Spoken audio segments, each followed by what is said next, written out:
दिल के चलिए उसको लिखिए ना किसी का बस को लिखिए बड़ा वाले थे बड़ा वाला है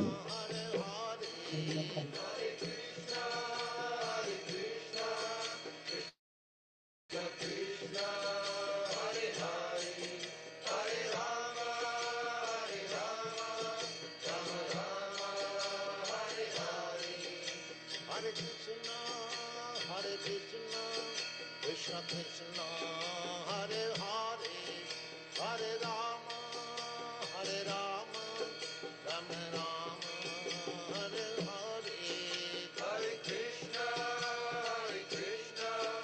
Krishna Krishna Hare Hare Hare Rama Rama Rama Hare Hare Hare Krishna Krishna Krishna Krishna Hare Hare Hare Rama Rama Rama Hare Hare Hare Krishna Krishna Krishna Hare Hare Hare Rama Rama Rama Hare Hare Hare Krishna Krishna Krishna Hare Hare Hare Rama Rama Rama Hare Hare Hare Krishna Krishna Krishna Hare Hare Hare Rama Rama Rama Hare Hare Hare Krishna Krishna Krishna Hare Hare Hare Rama Rama Rama Hare Hare Hare Krishna Krishna Krishna Hare Hare Hare Rama Rama Rama Hare Hare Hare Krishna Krishna Krishna Hare Hare Hare Rama Rama Rama Hare Hare Hare Krishna Krishna Krishna Hare Hare Hare Rama Rama Rama Hare Hare Hare Krishna Krishna Krishna Hare Hare Hare Rama Rama Rama Hare Hare Hare Krishna Krishna Hare Hare Hare Rama Rama Rama Hare Hare Hare Krishna Krishna Krishna Hare Hare Hare Rama Rama Rama Hare Hare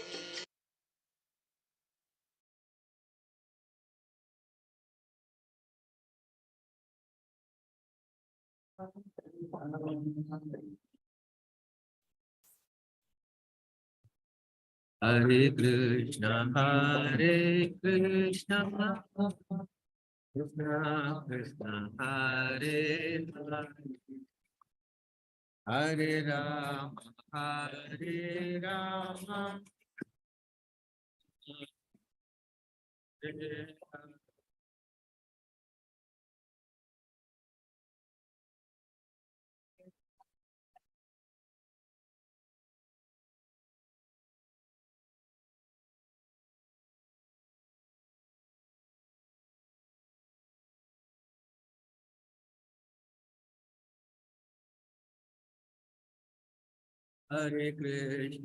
Hare Hare Krishna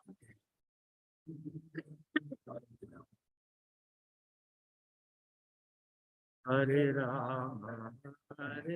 Rama Hare Hare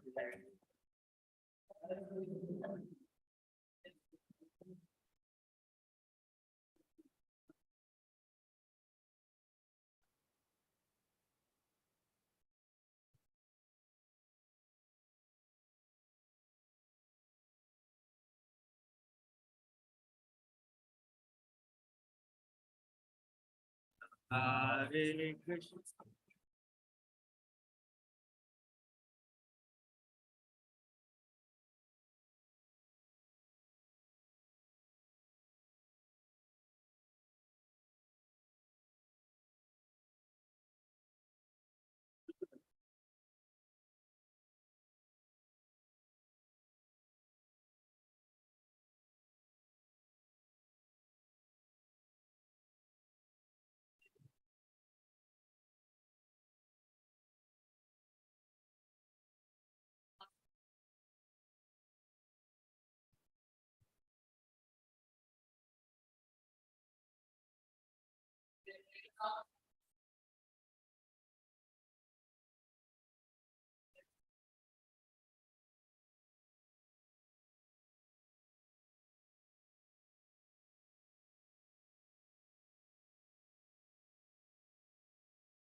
जय राधा माधव कुंज बिहारी गोपी जन वल्लभ गिरिवरधारी।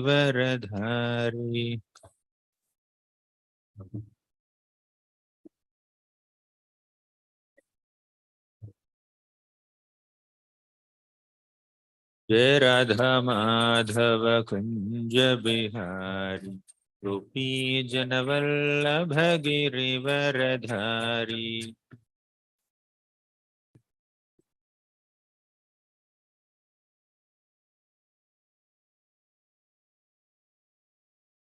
जय राधा माधव कुंज बिहारी गोपी जन वल्लभ गिरिवरधारी।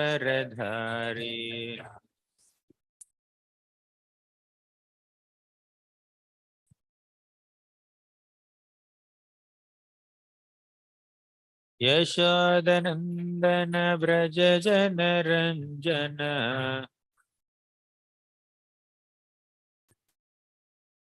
यशोदनंदन व्रज जन रंजन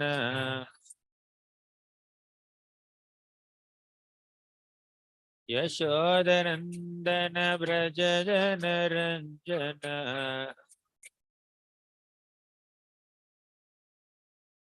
यमुनतिरवनचारी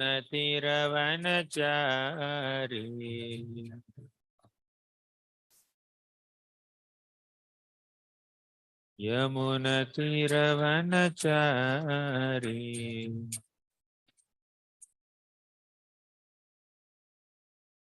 जय राधा माधव कुंज बिहारी गोपी जन वल्लभ गिरिवरधारी।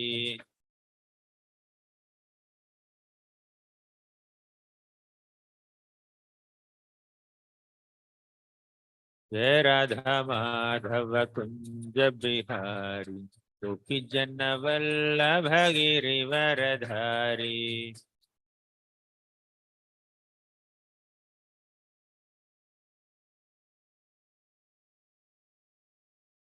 जय राधा माधव कुंज बिहारी गोपी जन वल्लभ गिरिवरधारी।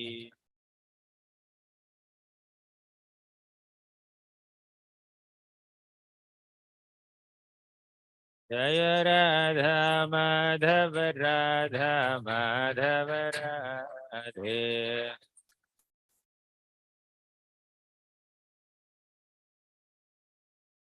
जय प्रभुपद प्रभुपद प्रभुपद जय Prabhupad.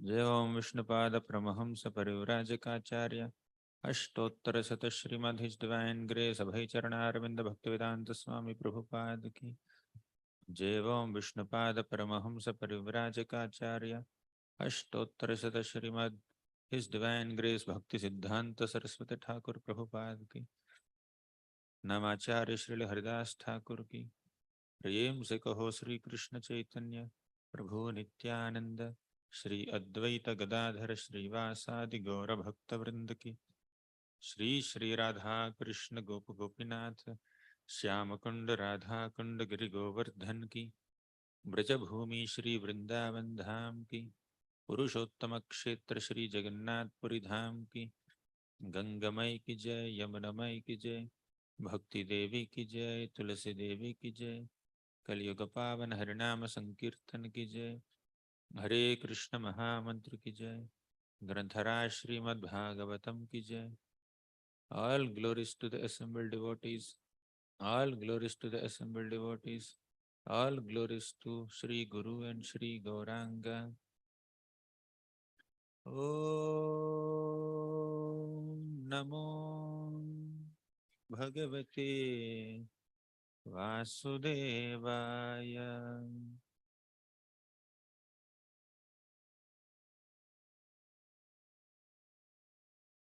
Om Namo Bhagavate Vasudevaya.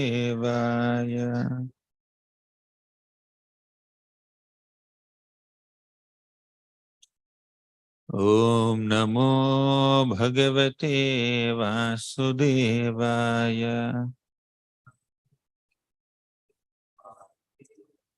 Om Ajnanatimirandhasya Gnananjanashalakaya Chakshurunvalitam Yena Tasmai Shri Gurave Namaha.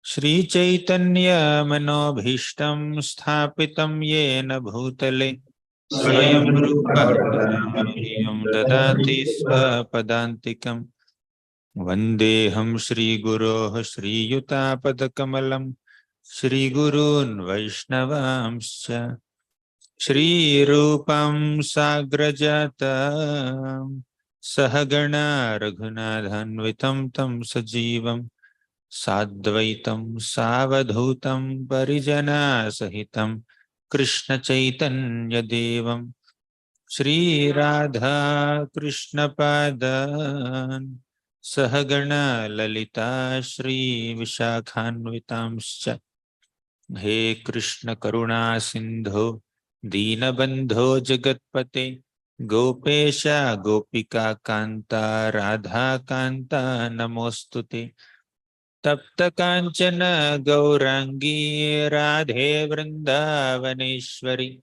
Vrishabhanu Sute Devi Pranamami Haripriye Vancha Kalpatarubhyascha Kripa Sindhubhya Evacha Patitanam Bhyo Namo Namo Vishnupadaya Krishna Presthaya Bhutale Srimate Bhaktivedanta Swamin iti namini Namaste Saraswati Devi Gauravani Pracharini Nirvishesha Sunyavadi Paschatya Desatarini Jai Shri Krishna Chaitanya Prabhu Nityananda Shri Advaita Gadadhara Shri Vasadi Gaura Bhakta Vrinda Hare Krishna Krishna Krishna Hare Hare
accomplishes. So, in the Treta Yuga, the Supreme Lord appeared in the form of Lord Ramachandra. And he also has his expansions who appeared as his brothers, Lakshmana, Bharata, and Shatrugna. Some scriptures say that Ram, Lakshman, Bharata, and Shatrugna are the expansions of Vasudeva, Sankarshana, Pradyumna, and Aniruddha. And some other scriptures say that Ram, Lakshman, Bharata, and Shatrugna are the incarnations of Vishnu, Anantasesha, Shankha, and Chakra. Both are correct. Srila Prabhupada reconciles these versions saying that the Lord appears several times on this planet. Sometimes he appears as expansions of Chaturvyuha and sometimes as the second version, okay, as expansions of Vishnu, Sankarshana, means Seshanag and Shankhan Chakra. So, and whenever the Lord appears, some of his personal associates, eternal associates also appear along with him. Mother Lakshmi appeared as Mother Sita, and many other devatas appeared as Vanaras. Just like when Krishna appeared on this planet in the Yadu dynasty, several devatas appeared in the dynasties of Yadu, Andhaka, Bhoja, and many other places to assist Krishna in his pastimes. Similarly, several devatas appeared in the form of Vanaras to assist Lord Ramachandra in his pastimes. Right? So Ram is known for his great righteousness, dharma. And Ram is also popular as Maryada Purushottama. Very sober, very gentle, not naughty like Krishna. So in Srimad Bhagavatam, in the 9th canto, Sukadeva Goswami summarizes all the pastimes of Lord Ramachandra in just 2 chapters, because Ram's story is already well known, and Sukadeva Goswami did not have much time to elaborate on these pastimes, because Parikshit has only 7 days and there are 12 cantos. So Ram's pastimes are summarized. Definitely more elaborate than many other kings in the Ikshvaku dynasty, but not as elaborate as Lord Ram's pastimes in the 10th canto. But Sukadeva Goswami gives a very beautiful Falashruti. When you hear Lord Ramachandra's pastimes, what happens to us? Purusho Ramacharitam Shravanair Upadharayan Andrisham Saparo Rajan Karma Bandhaihi Pramuchyate. Purusho Ramacharitam Shravanair Upadharayan. When you hear the pastimes of Lord Ramachandra with great eagerness and enthusiasm, and open your ear holes to allow the nectar of Rama Katha to enter in your ears, what happens? Andrishamshas paro rajan karma bandhair vimuchyate. Whatever envy that is there within our hearts is completely removed. To become non-envious, we can hear Rama Katha. Okay, so Rama Katha completely destroys the envy in the hearts of devotees, according to the statement by Sukadeva Goswami in Srimad Bhagavatam. Lord Ramachandra's character, personality is an abode of great lessons for the humanity to learn. So Sukadeva Goswami only, in the 5th canto of Bhagavatam, he says, Martyavatarastviha martya sikshanam rakshobadhaya ivanacha kevalam vibho. The purpose of Lord Ramachandra's appearance on this planet is not just to kill the demons. Martya avataraha iha martya sikshanam. Right? Martya means human beings. This place is called Martya Loka because it's filled with people who are destined to die. Martya avataraha. The Supreme Lord appeared as an avatara in this Martya Loka. For what? Iha Martya Sikshanam, to give section, to give training to Martyas, human beings. Raksho Vadhayaiva, na Kevalam Vibho. Raksho Vadhaya means to kill the demons. Killing the demons is not the only agenda of Lord Ramachandra's pastimes. Yes, he killed so many demons. He killed the king of demons, Ravana, Maricha, Subahu. So many demons he has killed. Khara, Doshana, and the 14,000 soldiers that came along with Khara and Doshana to fight with Ram. Single-handedly, he killed them within less than an hour. Right? So Ram has killed so many demons, but killing the demons is not the only reason for for Lord Ramachandra's appearance. Ram appeared to train all of us in dharma. He is an ideal king. He is an ideal husband. He is an ideal brother. Ram is an ideal son. Okay. So all the qualities attain their perfection when Lord Ramachandra exhibits those qualities. In the 10th canto of Bhagavatam, there is a beautiful shloka that describes the glory of Krishna. Yanmartya leelaupayikam swayoga mayabalam darshayita grahitam Vismapanam swasya cha saubhagardhe param padam bhushana bhushanangam. This shloka describes that the ornaments that Krishna wears are not exactly his ornaments. He is an ornament for his ornaments, right? Generally, when a person wears ornaments, he or she appears beautiful. But when Krishna wears ornaments, ornaments appear beautiful, not Krishna, right? Krishna increases the beauty of ornaments, right? The same ornament that is adorning Krishna's beautiful form, if someone else wears the ornament will not appear so beautiful. Because Krishna is wearing the ornament, it appears so beautiful, right? So just like Krishna increases the beauty of his ornaments, Lord Ramachandra increases the beauty or glory of his qualities. Generally, a person who has good qualities is glorified. But in Ram's case, Ram is not glorified for having great qualities. The qualities are glorified because Ram exhibited them, right? The quality of being an ideal king is glorified when Ram exhibits it. The quality of being an ideal son is glorified when Ram exhibits that quality. The quality of being an ideal husband or ideal brother or ideal person, Maryada Purushottam, a person who exhibits forgiveness, a person who exhibits tolerance, a person who exhibits detachment. Ram exhibited great detachment. When Kaikeyi called Ram and said, tomorrow is the muhurta for your Pattabhisheka, but your Pattabhisheka is not happening. Oh, then what's the plan? You have to go to Vanavas. Okay, sure, I'll go. Right? Totally detached. So, when the night passes, early in the morning, he's supposed to be sitting on the throne, but within just few hours, overnight, the decision changes. You are not sitting on the throne. You can't even stay in Ayodhya also. Get into the forest. For 14 years, you cannot come to Ayodhya. That's the order he given to him. Ram had absolutely no attachment to this kingdom. He just, with absolutely no change in his expression, he just left Ayodhya, right? So, great quality of detachment, great sense of dutifulness to fulfill the promise of his father.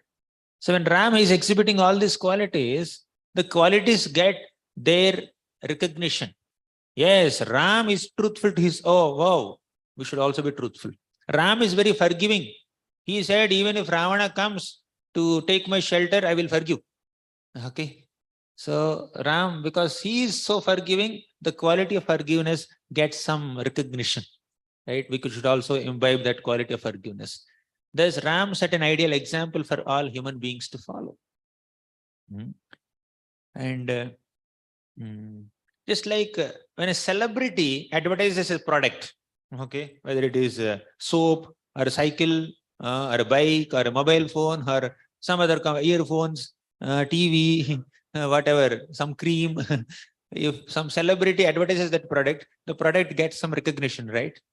Similarly, when the Supreme Lord appears as a human being and exhibits some qualities, the qualities get some recognition. Whether it is forgiveness or tolerance or accommodativeness or being an ideal son, father, etc. So the qualities get recognition. So, Abhirama Gunakara Dasharadhe Jagadeka Dhanurdhara Dhiramate Raghunayaka Rama Ramesha Vibho Varado Bhavadeva Daya Jaladhe. Abhirama Gunakara. Ram is so beautiful. Abhirama. Yesterday we were discussing with children how Sita Devi was so attracted to Lord Ramachandra's beauty, to Lord Ramachandra's strength in breaking the bow of Lord Shiva into two pieces effortlessly, being a young boy, and also his expert speech in not accepting the garland. Yesterday we discussed the story elaborately. So Sita Devi is so enchanted. Abhirama Gunakara. So he's so beautiful. Gunakara, he's an abode of all great qualities. All qualities attain their perfection in Lord Ramachandra. Because Ram cannot, means anybody cannot exhibit these qualities exhibited by Ram as much as Ram exhibited them. Say, quality of forgiveness. Ram exhibits to the highest degree. He can forgive even Ravana also. What to speak of Vibhishan? Vibhishan came to surrender to Ram. We'll discuss that story in more detail. So the quality of forgiveness is exhibited to the highest degree by Ram. The quality of being an ideal king is exhibited to the highest degree. The quality of detachment and dutifulness is exhibited to the highest degree as Ram, in the form of Ram. So all the qualities reach their perfection when Ram exhibits them, right? Not when others exhibit them. So, Abhirama Gunakara Dasharadhi, Jagadeka Dhanurdhara Dhiramate. Lord Ramachandra is the best of all bowmen. Jagadeka Dhanurdhara is the great Dhanurdhari. Okay.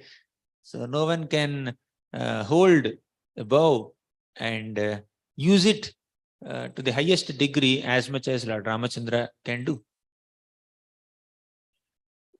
Hare Krishna. Even as a young boy, Ram could effortlessly lift this Shiva's bow that was kept on a big chariot with hundreds of wheels, and it is pushed with great effort by 300 men. 300 young, strong men were struggling to even push the chariot on which Shivadhanu is kept to bring it into the assembly hall.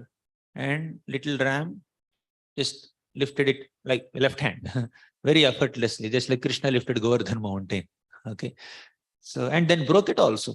He effortlessly strung the bow and then pulled the string and then broke it within a few seconds, right? So this is Lord Ramachandra's glory. Jagadeka Dhanurdhara. When Ram broke this bow, the news went to Parshuram. Okay. So after Ram broke the bow, his marriage has happened with Sita Devi, and Lakshman married Urmila and other brothers, Shatrughna and Bharat. They married Srutakirti and Mandavi. So the 4 brothers and 4 sisters, the newly married 4 couples. So they were going from Mithila to Ayodhya. Along with Mithila Naresh, Janak Maharaj, and Ayodhya Naresh, Dasharath Maharaj, and the 2 gurus, Vishwamitra and Vasishtha, and many soldiers and maid servants, all of them are going on a procession to Ayodhya. Then something happened. Everything became very dark, and there was a great dust storm. So much sound is coming. People became a little fearful, as if some tufan or hurricane is coming. Everyone became very perturbed. Then Dasharath and Janaka Maharaj asked Vasishtha and Vishwamitra, what's happening? What is the cause of this great disturbance? Then Vasishtha and Janaka Maharaj, they said, Vasishtha and Vishwamitra said that Parshuram is 100 kilometers away from this place. That's why we are feeling like this. You can just imagine if he comes closer, what will happen, right? He is about just 100 kilometers away. That's why we are just shaking and the land is vibrating. And on top of it, he's very angry also. He's not just coming. He's coming with anger. So much anger. So then Janaka Maharaj and Dasharath Maharaj asked Vasishtha and Vishwamitra, so what's the plan now? What are we supposed to do now? Vasishtha and Janaka said, Vasishtha and Vishwamitra said, generally, we don't agree with anything. We are opposite parties. You know, right? There's a great dispute between Vasishtha and Vishwamitra about that Kamadhenu and many other things. And eventually, Vishwamitra became like Brahmarshi. So, they said that we generally don't agree with anything, but in this particular situation, we both have same opinion.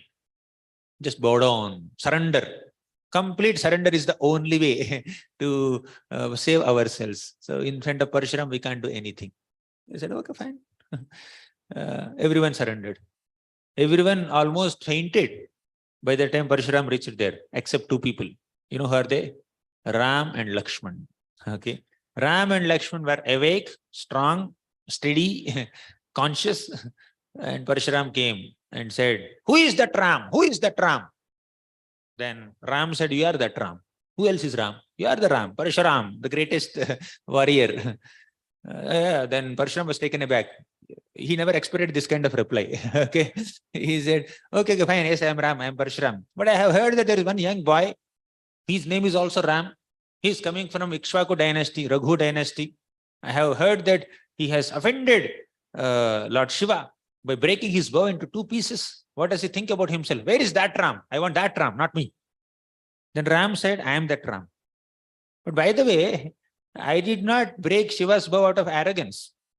I was told by my guru to go and string the bow. And as it is my Kshatriya dharma, as Veera dharma, so I went and tried to lift the bow. And because the bow is so weak, so old, it could not even bear my touch. I tried to lift it and it broke into 2 pieces. Okay, I am not responsible for the breaking of the bow.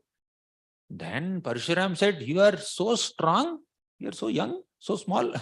You are so strong that you are considering Lord Shiva's bow to be so weak, so old, that you can break it. Do you think who am I? I am Parshuram. I have come here to destroy all the demoniac people, all the bad people here. Then Ram said, yes, all bad people are meant to be destroyed, but that job is supposed to be done by me. Parshuram was surprised. Done by me means you will do. What am I supposed to do? I have already destroyed them 21 times. Right? I thought I have some more task pending. And you are saying you will take up the task. So Parshuram was a bit surprised that young Ram is giving such kind of reply. Then Parshuram said, you know what is this? He showed his Parshu, axe. So he showed this axe just to announce that I have killed 21 times several impudent Kshatriyas with this axe. Okay, have you seen this? So he just wanted to show this to our Ram and Lakshman. And Ram and Lakshman immediately offered obeisances to that Parshuram, that Parshu. Okay, they offered dandavats. Then Parshuram was surprised. At one point, this boy is challenging me. And at one point, he's being so humble and offering obeisances to me. Then he asked, why are you offering obeisances to this Parashu? He said, this is Parashu, held by Parshuram. And it has killed so many demons. It is Lord Vishnu's weapon. We are supposed to offer respects to this Vishnu weapon, right? Then Parshuram was even more surprised. Okay, sometimes he's obedient, sometimes he's like replying back. Okay, so you are saying that you will kill all the demoniac people, right? Do you think you are so powerful just because you have broken Lord Shiva's bow? You think you are so powerful? I will give you Vishnu's bow. Vishnu is called Shanga Dhanva. So I will give you Saranga bow of Lord Vishnu. Let me check whether you can even hold it. Okay. Then Ram said, by your blessings, I can try. Oh, you are able to try also? You are saying that you will try? Okay, let me test this boy. Thinking like this, our Parshuram closed his eyes, meditated. He wanted to invoke the presence of Sangha Dhanva, Vishnu Chapa. Then the bow is not coming in his hand only. He was meditating with more concentration. Vishnu's bow, Saranga Dhanva, please appear in my hands. So he is trying to invoke the presence of Vishnu's bow. But Vishnu's bow is not appearing in his hands. Again, third time he tried to meditate. Again, it's not appearing. Then he opened his eyes and he saw Lord Ramachandra already holding it. Right? Ram is already holding the Vishnu Chapa, and seeing that, Parshuram became surprised and he said, yes, my dear Lord, Dharma Samsthapana is your job now. I agree to your statement. So when Ram appeared, Parshuram has no role to play. I will retire now. Please take over this job of Paritranaya Sadhunam, Vinashaya Chadushkrutam, Dharma Samsthapanarthaya. Right? So Jagadeka Dhanurdhara. So there is no one who can use the bow as much as Lord Ramachandra can expertly utilize it.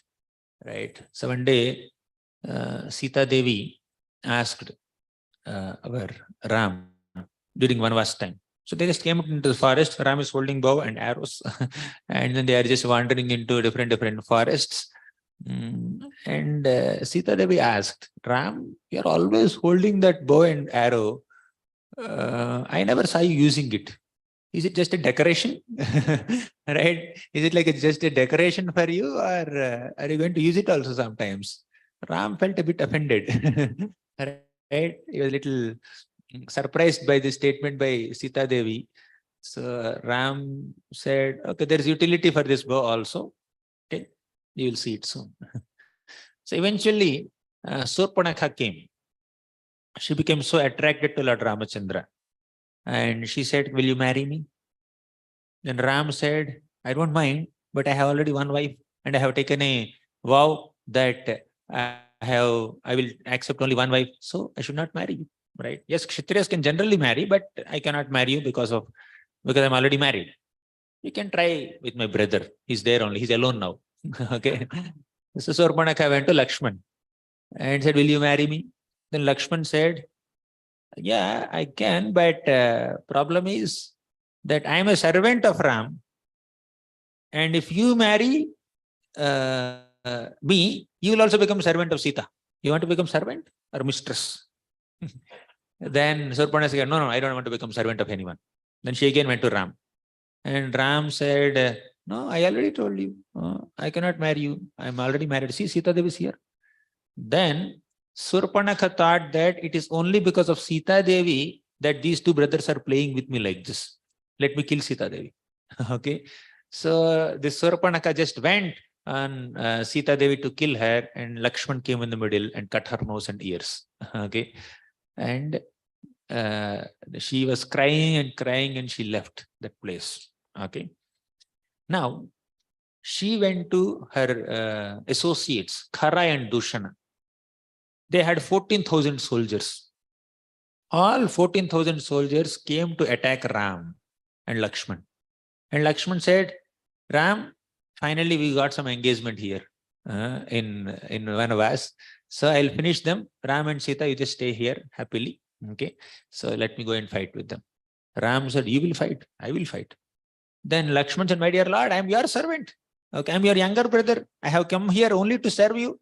In my presence, why is the need for you to fight? You don't have to fight. You please stay happily with Mother Sita. So I will go and finish them. Then Lakshman said, Ram said, no, you don't understand. So Ram knows the internal reason. He did not reveal the reason to Lakshman. He said, you don't understand. You just keep quiet. I'll let me go and fight. Okay, whatever is your order, my dear Lord. Then Lakshman took Sita Devi into a cave, right, just to protect her. So you just protect Sita Devi, that's your job. I will finish these people.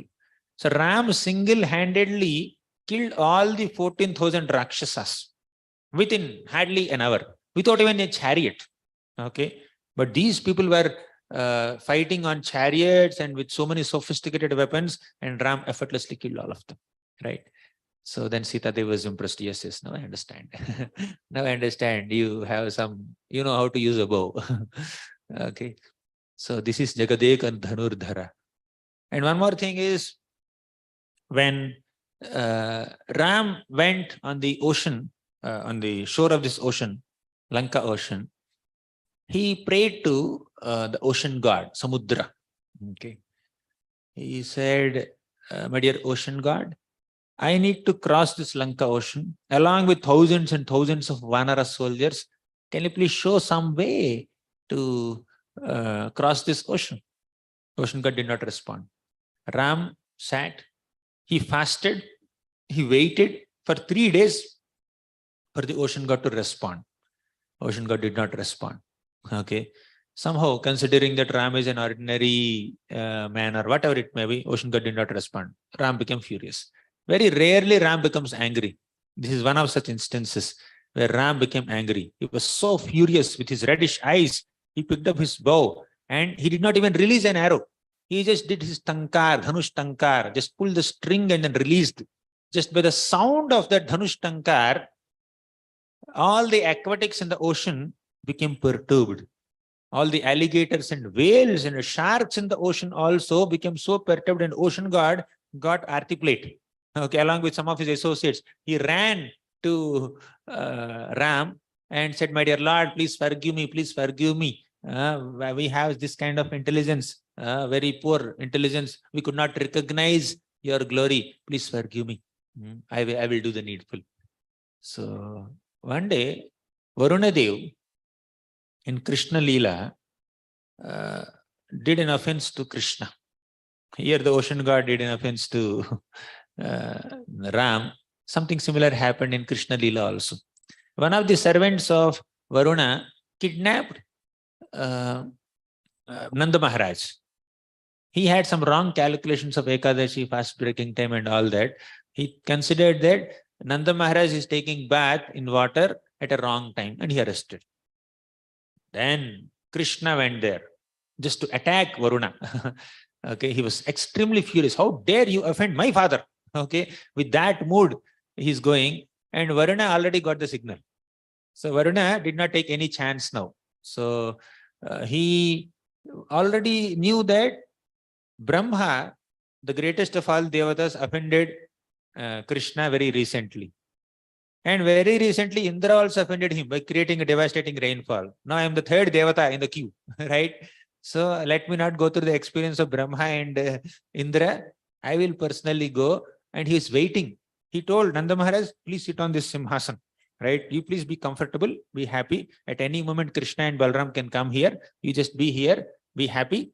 So, and very restlessly, Varuna is walking from the place where Nanda Maharaj is sitting and to the entrance gate, right? He's just walking like this. And he told his servants, make the Aarti plate ready. Okay, get the chamar and Vyajan ready. So Krishna and Balram can come at any time. Then, as expected, Krishna came very furiously. What's happening, Varuna? Then Varuna immediately went with Aarti paraphernalia and said, my dear Lord, please forgive me. I am really sorry. My servant, he has absolutely no sense. He has kidnapped your father without knowing whose father he is. And he doesn't even know the proper calculations of Ekadashi. It's my mistake. On behalf of my servant, I beg forgiveness from you. Please forgive, please forgive. So because he surrendered, Krishna forgave him. Right? So something similar happened here also. So Ram saw the ocean god. Oh, you didn't respond? I'm sorry. Sorry, my dear Lord. Please don't dry me up. Okay. So you can dry up also. Just like Yamuna gave way to Vasudev for crossing, for taking Krishna across. Similarly, ocean god also can do that. No, ocean god is saying that, my dear Lord, my waters will not cause any impediment to you. You can just cross. Along with your thousands and thousands of vanaras, no problem. However, I have one request. What is that request? Please make a bridge across the ocean. Bring all kinds of stones and some wood and mountain peaks and make a nice bridge. Then, like, some people may question, if Varuna can can assist Ram in crossing the ocean, why he has to request Ram to make a bridge? The reason is, as a devotee, he did a mistake, definitely. He did some 3 days delay in responding to Ram's request, but ultimately he's a devotee. So devotees are very eager to see the Lord being glorified by everyone. So if Ram makes a bridge with floating stones, if Ram can make a bridge, that will expand his glory, and for all time to come, he will be praised by future generations, and the ocean god wants to see Ram glorified like this. That's the only reason why he requested Ram to make a bridge, and Ram agreed also. Okay, it's not necessary for Lord Ramachandra to make a bridge to cross this ocean. He can just walk on the water. He can allow all the monkeys also to walk on the water, or he can just disappear on this shore and appear on that shore. He can do anything. Kartum akartum anyatha kartum karite samartha. But still, in response to the request and the desire of ocean god, Ram agreed to make a bridge with floating stones. So this is the glory of Lord Ramachandra. Prabhupada writes in the 9th canto purports that if the Lord can make millions of planets float like cotton swabs in the outer space, why can't he make a stone float on water? But from the perspective of a common conditioned soul, stones floating on water is very unimaginary, right? Very surprising. So to astonish common souls, common people, Ram made that stone bridge in response to the request of our Varunadev. So we need to understand that although the Lord is appearing as a human being, he does so many superhuman activities to establish his godhood and to increase our faith in him. Otherwise, common people can conveniently think that Ram is also an ordinary human being. Just like common people also think conveniently that Krishna is an ordinary child. He is also stealing butter. He's getting chastised by his mother. What a big deal. So they can conveniently underestimate the potency of the Supreme Lord. So this is the nature of conditioned souls. So that's why we have sufficient opportunities to understand and appreciate and acknowledge Krishna's godhood. Now, we were discussing that shloka and then we are going into so many stories. Now, Hirama Gunakara Dasharadhe Jagadeka Dhanurdhara Dhiramate. He is Dhanurdhari. We were discussing examples of how he is the best of all Dhanurdharis, with the example of Parshuram's episode, then this Ocean Gods episode, and Kharadushana's episode, right? He's a great Dhanurdhari. And Yuddhaganda, if you go, you will find so many examples like that. But we'll not go into that. Right? Jagadeka Dhanurdhara Dhiramate Raghunayaka Rama Ramesha Vibho Varado Bhavadeva Daya Jaladhe. He's Raghunayaka. He's the master of the Raghu dynasty. Rama, very blissful personality. Rama means one who enjoys and one who gives enjoyment, right? He makes everyone happy. Just by his mere presence, everyone becomes very happy, imbued with pleasure. Rama Ramesha Vibho Varado Bhavadeva Daya Jaladhe. He is also an ocean of compassion, Daya Jaladhi. Okay.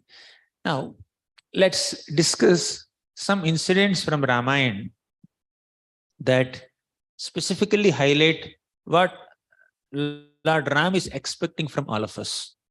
Okay. Anyone can please Lord Ramachandra. It's not necessary that we have to be very qualified to please Lord Ramachandra from a material calculation. Na janmanonam mahatona saubhagam navana buddhir nakrtistosha hetuhu. Right? Our janma, our karma, our saubhaga, our opulence, our money, our education, our species also is not necessary to please Lord Ramachandra. Right? Na janmanonam Mahatona Saubhagam, na van, na buddhir, na kriti tosha hetu. Janma is high birth. Mahato, greatness. Saubhagam, opulence. Mahatona Saubhagam. Na van means, vak means eloquence, ability to speak nicely. Your presentation capabilities cannot impress Lord Ramachandra. You may be an eloquent speaker. That doesn't mean you impress the heart of Lord Ram. Okay. Na vag, na buddhi. You may be very great intellectual and scientist. That may not impress Lord Ramachandra. Na buddhir, na akriti. You may be very handsome and very beautiful. It's not necessary that Ram gets impressed by that akriti. Tosha hetuhu. These are not the reasons for Lord Ramachandra's satisfaction. Right? Only love can satisfy the Lord. Only sincere devotion can satisfy the Lord. Ram has different kinds of devotees. Guha. Who was Guha? A tribal person. That boatman, he could impress Lord Ramachandra. Okay. And who is that? Jatayu, a vulture, can impress Lord Ramachandra. Hanumanji and many other Vanaras, they could please Lord Ramachandra. Jambavan, a bear, he could impress Lord Ramachandra. Vibhishan, a demon by birth. Right? He became a great devotee of Lord Ramachandra. Shabari, an ascetic lady, she became a great devotee of Lord Ramachandra. So Ram has devotees not only amongst Kshatriyas or Brahmanas or some celebrities. Ram has devotees even in non-human species also. Great devotees. Ram is impressed with sincere service. Whether it is Hanuman who is bringing big boulders and rocks and mountain peaks to construct the Lanka bridge, or whether it is a simple squirrel that's just pushing some sand particles and small stones and pebbles for the construction of the bridge, both can equally please Lord Ramachandra. It's not the magnitude of our service that impresses Ram, it's the attitude behind the service that impresses Lord Ramachandra. Right? So the Lord sees our heart. The Lord sees the attitude more than the magnitude of our activities. So there is one beautiful shloka that says, Vyadhasya charanam dhruvasya chavayo vidya gajendrasya ka kubjaya kimunama rupamadhikam kim tad sudamno dhanam vamshah ko vidurasya yadavapater ugrasya kim paurusham bhaktya tushyati kevalam na chagunai bhakti priyo madhava. Vyadhasya acharanam. What is the great etiquette or culture that is known by this Vyadha, exhibited by Vyadha, hunter? Dhruvasya chavayo. What is the age of Dhruva Maharaj, 5-year-old kid? Vidya Gajendrasya ka. Is Gajendra a great Pandit or scholar? Gajendra is an elephant, right? Vidya Gajendrasya ka. Kubjaya kimunama rupa madhikam kim tad sudham no dhanam. Kubja. Was she so beautiful? She was a hunchback lady, right? Kimun Rama nama rupa madhikam. Her rupa is not so great, right?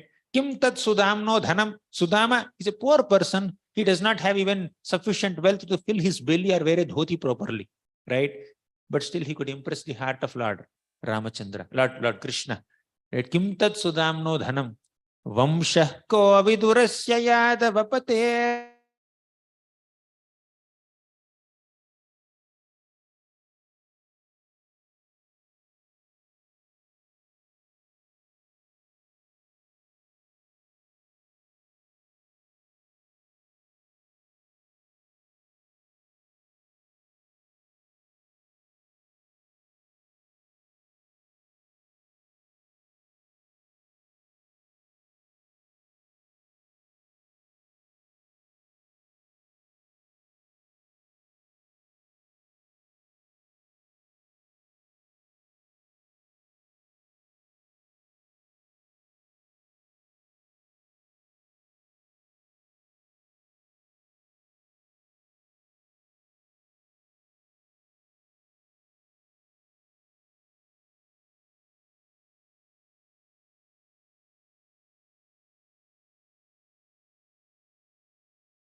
Vasudeva Drhare Devendra Chudamane Samsararnava Karnadharaka Hare Sri Krishna Tubhyam Nama.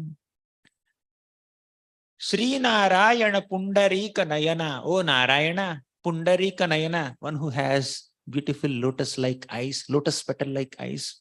Sri Rama Sita Pate. Oh Rama, supreme enjoyer. Sita Pati, husband of Mother Sita. Sri Rama Sita Pate. Govindachyuta Nanda Nanda Namukunda Nanda Damodara. You are Govinda. You give pleasure to all senses and all cows. Govinda Ananda Mukunda, right? Mukunda, Govinda Achyuta Mukunda. You are Achyuta. You never fail in your affection towards your devotees, right? Govinda Achyuta Nanda Nanda Namukunda Nanda Damodara. Nanda Nandana. You give great pleasure to your devotees who serve you in fatherly affection. Mukunda, you give liberation. Lord Ramachandra, although he's exhibiting his human pastimes, he also exhibited his divinity and godhood in giving mukti to Jatayu. Jatayu did so much service to Lord Ramachandra. Even at the cost of sacrificing his own life, Jatayu fought with Ravana to protect Sita Devi in service to Lord Ramachandra. So Jatayu had two options.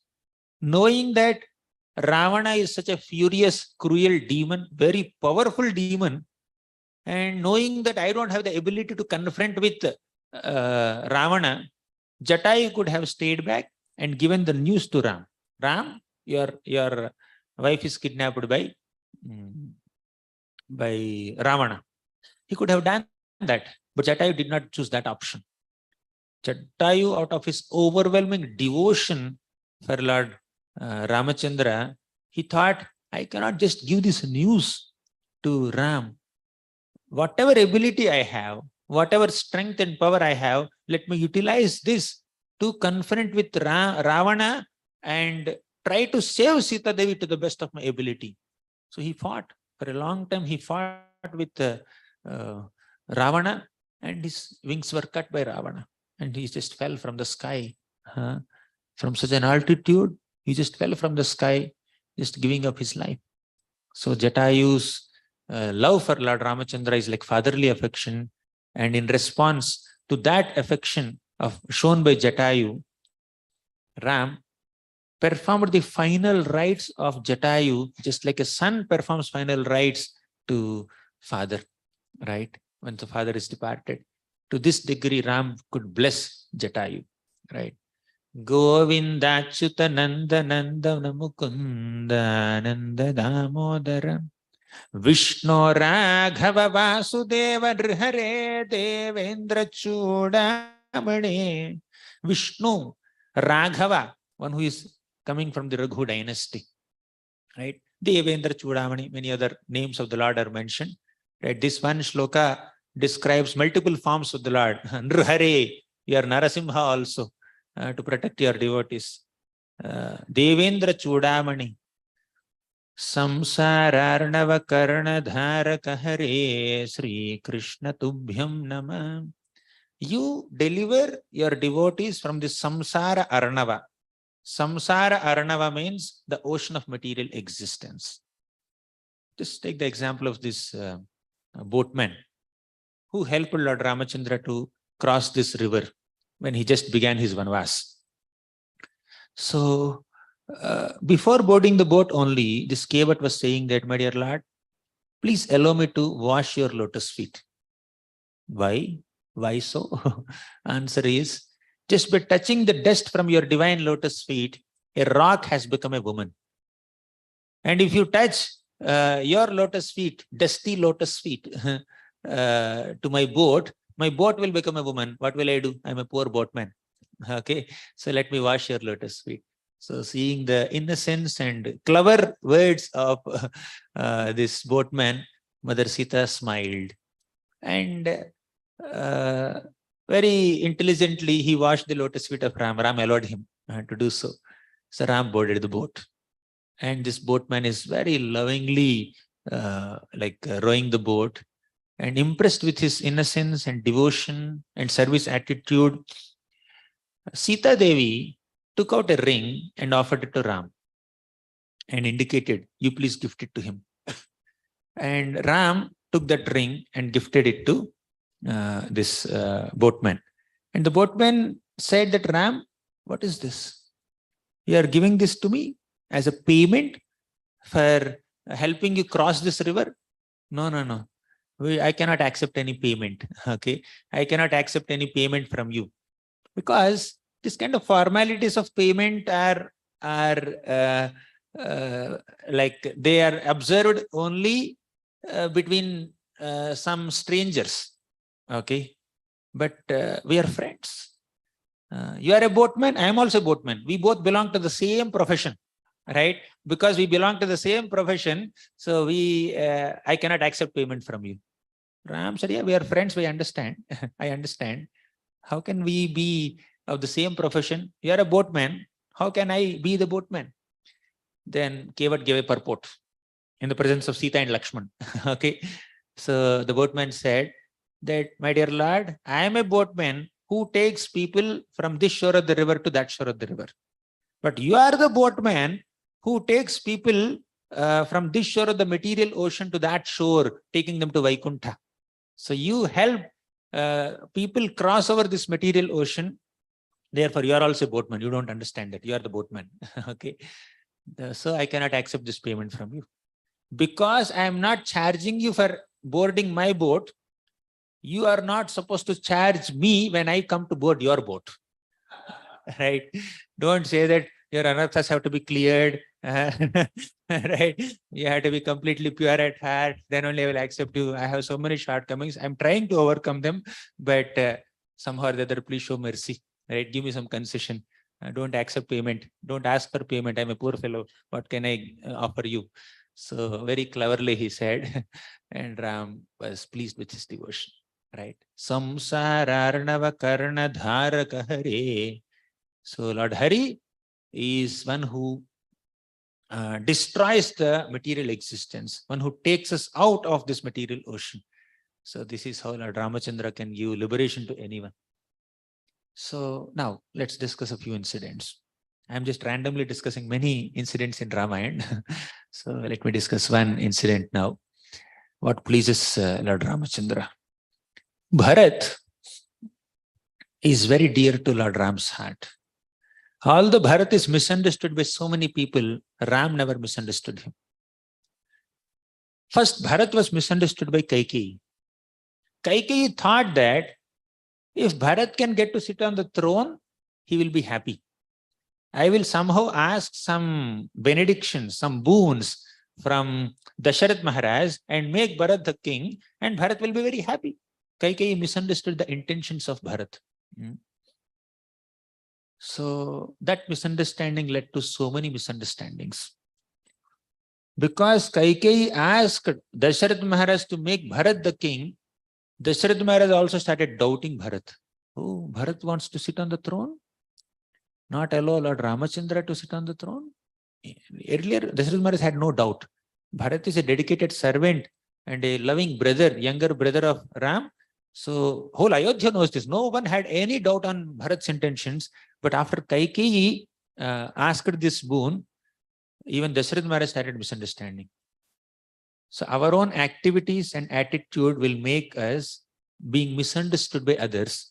But sometimes others' activities also will create a misunderstanding on our character in the minds of others. That's the nature of this world. Bharat is completely innocent, but he's misunderstood by 100 people because of Kaikeyi's wrong calculation. So we need to tolerate that, right? So Bharat is innocent. Sometimes when I do something, when I say something, when I do something that is not very appropriate or out of innocence or out of accident or out of intention, I may do something and I will be misunderstood by others, right? But although I'm totally innocent, sometimes I'm misunderstood by others because others may create also misunderstanding. So we need to learn to tolerate all that. Anyways, coming back to this Bharat's thing, Kaikeyi misunderstood. Because of that, Dasharath Maharaj misunderstood. When Bharat came from his grandfather's house back to Ayodhya, by the time Ram went to Vanavas, Dasharath Maharaj left his body only out of separation from Lord Ramachandra. And Sita is not there. Lakshman is not there. And entire Ayodhya was immersed in an ocean of lamentation. Nobody had sent an email to Bharat. This is what is happening. Okay. Nobody had sent a WhatsApp message to Bharat. In those days, that communication was not there. Bharat is coming very happily to meet his elder brother, Ram. And what he saw at Ayodhya is just a lamentation-filled place, very difficult to even exist. Stand there even for a moment. One moment passes like one yuga there in separation from Ram. So nobody had a smile on the face. Nobody had some bandwidth or inclination to speak a few words of reception and welcome to Bharat also. Entire Ayodhya was filled with ocean of lamentation. Then Bharat went to Kaikeyi and said what has happened. She narrated everything. And as if she has accomplished a great task, she was announcing to Bharat, see, this is what I have done. Now you can be the king, rule this kingdom. Then Bharat said, what nonsense, right? How can I rule the kingdom when Ram is out of the kingdom? Who told you that I want a kingdom? I want a kingdom. Then he chastised Kaikeyi like anything. I'll not repeat all that, okay? And he practically rejected her. Then he went to Kaushalya. Kaushalya misunderstood Bharat. Vasishtha misunderstood Bharat. And all the Ayodhya Vasis misunderstood Bharat. then he had to prove his innocence in front of them. And he went to, he decided that I must go to Lord Ramachandra and convince him to come back to Ayodhya. When there is a misunderstanding in the devotee community, we cannot go away. We cannot give up Vaishnava Sangha. Okay, understanding that these misunderstandings are very inevitable, we should learn to tolerate and try to continue to take shelter of that same Sangha. Okay, very important lesson Bharat is giving. Bharat did not think that I am so innocent, but all the Ayodhyavasis are misunderstanding me. They are showering such fierce glances upon me as if they want to burn me to ashes with their fiery glances. So Bharat was so devastated. At the same time, he did not consider getting out of Ayodhya. He continued to stay there only. He convinced Kausalya Devi, Mother, do you ever think, do you really believe that I have a desire to sit on the throne? Do you really believe so? If you believe so, there is no one who is as unfortunate as me, right? So even life becomes very difficult for me to continue. So then eventually Kausalya believed, trusted the intentions of Bharat. Yes, my dear Bharat, now I understand that you don't have any bad intentions. Somehow this unfortunate incident has happened. So then again, Bharat had to do the same thing with Vasishta. He had to prove his innocence. He proved his innocence in front of so many Ayodhyavasis, including his elders and gurus and mothers. And Bharat is called Bharat because he is carrying the burden of this responsibility of kingdom of Ayodhya. In separation from Lord Ramachandra, he had to bear this burden, bhara. Bhara means burden. He has to bear this bhara of misunderstanding. He has to bear this bhara of the responsibility of the kingdom. So that's why he's called Bharat. Lakshmana is called Lakshmana because he's Lakshmi Sampanna. What is the Lakshmi that he has? What is the Lakshmi that Lakshmana is endowed with? Service attitude, right? So Bharat somehow gathered all the Ayodhyavasis, some soldiers and everyone, and he went to the forest to meet Lord Ramachandra. From a distance, Lakshmana could notice. He was sitting on a tree and he saw something is coming towards us. First he saw the flag of a chariot. He couldn't understand. This is a chariot from Ayodhya. So who is the king of Ayodhya now? Bharat. So Bharat is coming here on his chariot and he saw many soldiers are coming. So much of paraphernalia, so many people are coming in a great procession. So Bharat saw, Lakshman saw and understood, not understood, misunderstood that Bharat is coming to attack Lord Ramachandra. Because of him, Ram is now in the forest. Now that he returned to Ayodhya and he is sitting on the throne, he is coming to kill Lord Ramachandra, attack Lord Ramachandra.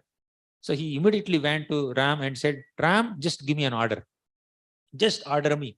I will immediately finish that Bharat and all the soldiers that have come here to attack you, to kill you. Just give me that order. So this Bharat, because of Bharat only, you are wearing the simple clothes, simple robes like a sannyasi and then say wandering in the forest. So please let me kill that Bharat. Then Ram said, Lakshman, Bharat will not think of harming me even in his dream. Just keep quiet, wait and watch. Just stand there. Okay, you will see the whole thing. In just few minutes, everything will be revealed to you. Lakshman, who misunderstood Bharat, just kept quiet and stood there. Ram ordered him, right? Eventually Bharat came and said, my dear Ram, please come back to Ayodhya. Then Ram said, how can I come back to Ayodhya? I have given a promise to my dear father. And then Bharat said, father is not there.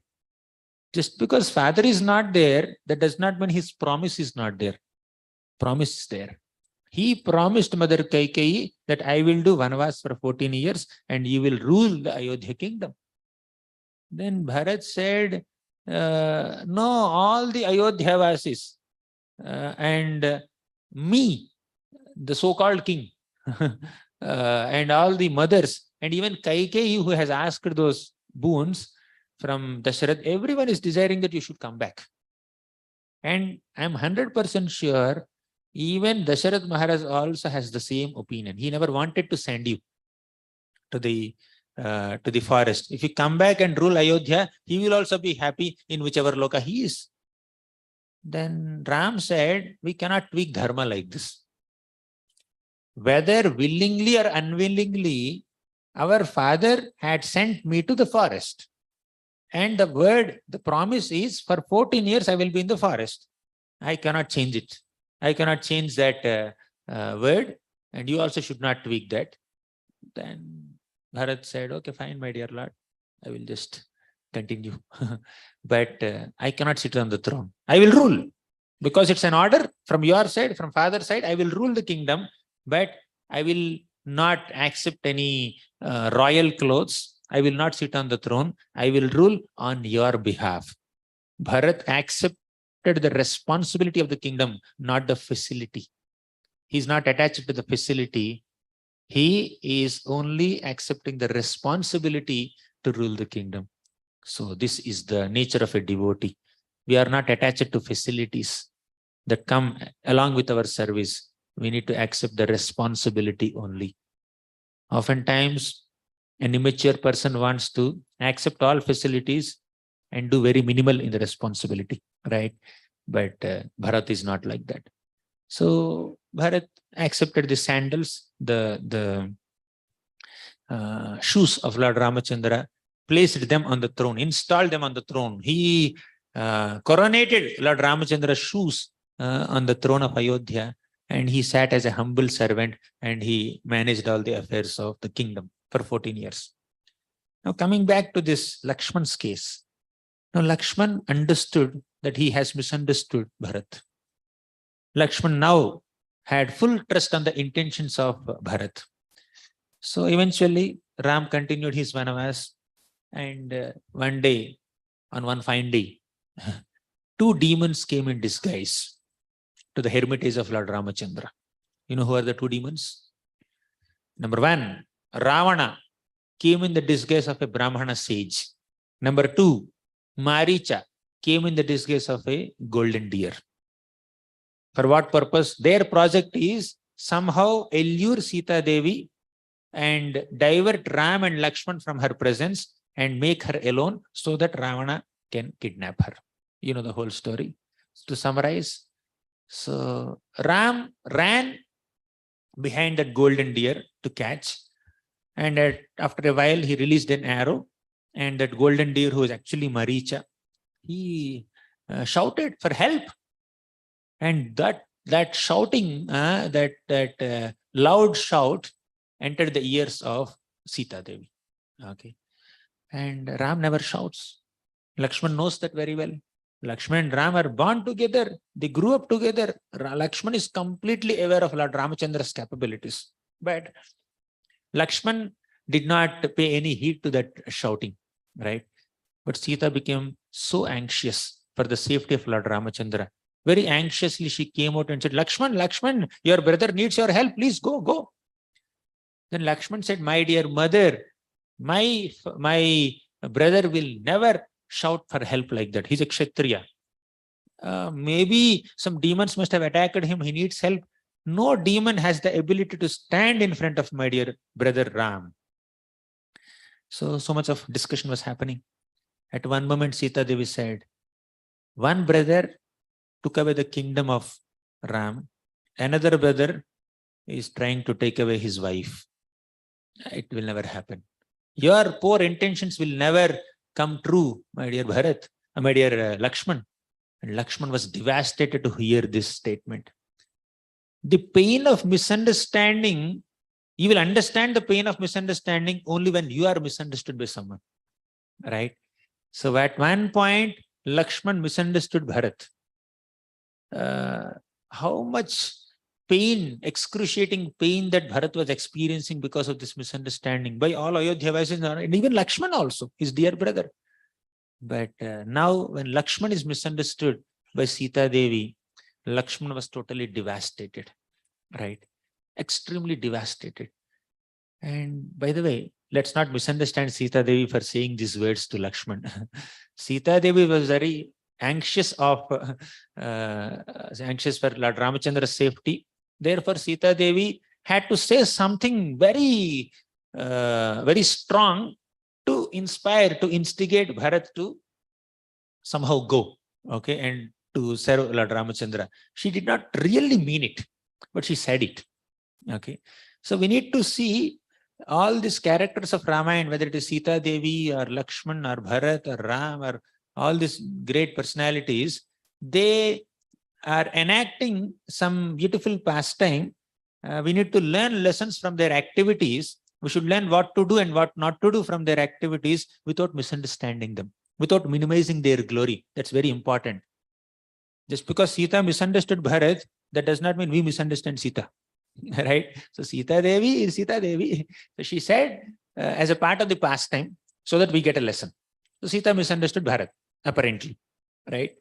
But her intention was was love for Lord Ramachandra only, not with any other thing. She never doubted the intentions of Lakshman in any way. Okay, but she said it. Very, very painful statements. Lakshman did not even look at Mother Sita's face fully. Right? He was only offering obeisances to her divine lotus feet. Right? So, of course, he recognizes. That does not mean he never recognizes who is Sita. But point is, his focus is on the lotus feet. Okay, as a loving son, as a loving servant.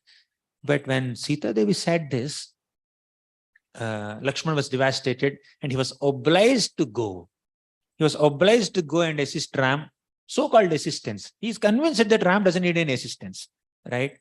So when Lakshman went all the way to Ram, Ram chastised him. Ram said, "Why did you leave Sita Devi alone? That was just some Maricha, some demon who came in the disguise of a deer. I killed him. I finished him. Can't you trust how strong I am? Do you think that Rakshasa Maya can do anything to me? Why you have to give up my order of protecting Sita Devi and come here, leaving her alone?" So here Sita is chastising, there Ram is chastising. Where will Lakshman go? Right? Lakshman thought that Lakshman has given up his sleep also. 14 years he did not sleep only. Lakshman has given up his sleep and Lakshman has tolerated separation from his wife Urmila for 14 years. He did not have to tolerate. He's very happy serving Lord Ramachandra. After I did so much of sacrifice to serve Lord Ramachandra, Ram is chastising me. Sita is chastising me. Enough of their service. Let me go back to Ayodhya. Okay, I will go and stay in Ayodhya only. He did not say like that. He continued to serve. Service requires tolerance also. Sometimes we may be chastised by the same persons whom we are serving. Okay, but still a devotee continues to serve despite being chastised, despite being misunderstood by the master only sometimes, right? So that is love. Sometimes mother tries to feed the child and the child becomes little aggressive or he doesn't listen to the mother. He may misunderstand, he may just throw away things out of anger or whatever, innocence or ignorance. But will the mother stop serving the child? Mother will continue to serve the child. Okay. So because there is love there. Because there is love, service will not stop, although the person whom you are loving may act or speak in ways that are not very palatable to you sometimes, right?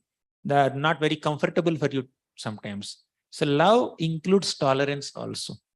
When there is love, there's a lot of tolerance. So anyways, Lakshman is misunderstood now. Moving the story, let's fast forward the story a little bit. And after Lord Ramachandra killed Ravana, Sita Devi came in front of him. Okay. Again, this reunion of Sita and Ram has caused great jubilation to the hearts of Hanumanji, Sugriva, Angada, Nala, Neela, Jambavan, all the monkey warriors, and even Vibhishan. So many people become so happy to see Ram and Sita coming back together. But Ram said, "Sita, I cannot accept you. I cannot accept you because you stayed in someone else's home for 1 year almost. How can I accept you? I will not accept you. Ram knows at the heart of his hearts Sita's purity, Sita's dedication.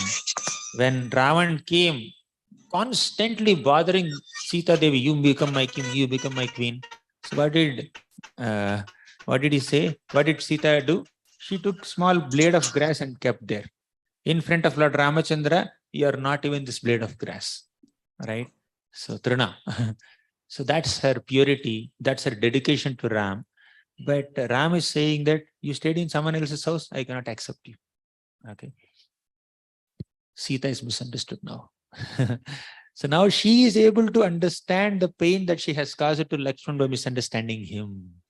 Okay. Sita felt so insulted. Again, see it only as a pastime. Ram can never misunderstand Sita. The separation between Ram and Sita is just a cause of great spiritual jubilation for them. It is called Vipralambarasa. Love between the lover and beloved is experienced in two ways: the joy of union and the pain of separation. Vipralambha and Sambhoga. That way, Ram and Sita are always experiencing spiritual bliss, whether they are together, whether they are separated. Okay. So Ram always loves Sita Devi and then trusts Sita Devi. That's why he did so much to reclaim her. But now he's saying that just to reveal to all of us that he is not pleased when we misunderstand another devotee. Isn't it? That's the main message there. Okay. So Sita, and another reason is also there. The Sita that stood in front of Ram is not the real Sita. It's a Maya Sita. How can Ravana touch real Sita? Ravana only kidnapped Maya Sita. Sita is happily there in the protection of Agni. So anyways, coming back to this pastime, Sita Devi could not tolerate that insult by Ram, and she could not tolerate being misunderstood by Ram. She considered giving up her life. So she entered fire. And fire god came out and told Lord Ramachandra. He said that Ram, by the touch of Sita, I became pure. Fire is known to be extremely pure, and Mother Sita's purity can purify even fire also. Okay. So that's how pure your wife is, please accept. Then Ram accepted, right? So point is that Ram never intended to misunderstand Sita or insult Sita or reject Sita. Ram always loves Sita. But he enacted this pastime, one thing to get the real Sita, but another thing is, when we misunderstand one devotee, Ram is not pleased with it. Lakshman misunderstood Bharat, and Lakshman got the experience of being misunderstood by Sita. Sita misunderstood Lakshman. Sita got the experience of being misunderstood by Ram. So, in the first half of our discussion, we discussed that Ram is pleased with anybody who has a simple, humble service attitude. Simplicity and innocence in devotion pleases Lord Ramachandra. We have seen that. We have discussed that, right? Whether it's a squirrel or a vulture or a bear or a monkey or a tribal or an ascetic or a sage or a kshatriya or a demon, whoever it is, they can please Lord Ramachandra by their attitude. We have seen that. However, what displeases the Lord is when we misunderstand devotees, when we offend devotees, when we minimize the position of devotees. Vaishnava Parad hurts the heart of the Lord. It may not hurt the Vaishnava, but the Lord, Vaishnava may tolerate, Vaishnava may forgive. Even if the Vaishnava is hurt also, he is willing to forgive an offender, but Lord Ramachandra cannot tolerate such offenses to devotees, right? So what did Lord Ram do? He gave this chain reaction of offenses, chain reaction to the offenses. However, we should never minimize the position of Bharat or Lakshman or Sita Devi, because they are playing these roles in this divine story of Lord Ramachandra to give us so many lessons, so that we are protected in our attempts to perform devotional service. We should safeguard ourselves from all these offenses. Like that, there are so many such incidents where Lord Ramachandra proved that he is pleased with simple devotion and he will be displeased with Vaishnava Parad. Many such incidents are there, but we will not take all of them. 9:35. Mike is also doing Sirshasan. Okay. Thank you very much. We'll conclude here. Shri Ramachandra Bhagavan ki jai, Shri Ramayan ki jai, Shri Ram Navami Maha Mahotsav ki jai, Srila Prabhupada ki jai. Any questions? Yeah, you can ask questions. Prabhuji, in the beginning of the class, you were telling that like Lord Ram is the ideal king, is the ideal father, son, also the ideal husband. Some people actually ask question that, of course, he has all this ideal, but actually one thing is that he's not ideal parent. He's not ideal father because he did not give protection to these sons, Lava and Kusha. They did not grow under him. So, like, what can you answer them? That's a circumstance. Father is not necessarily father of two sons. He is loving father of all the citizens of Ayodhya. Okay. So now Lava and Kusha appeared in a peculiar circumstances, right? When Sita Devi was at Valmiki's ashram.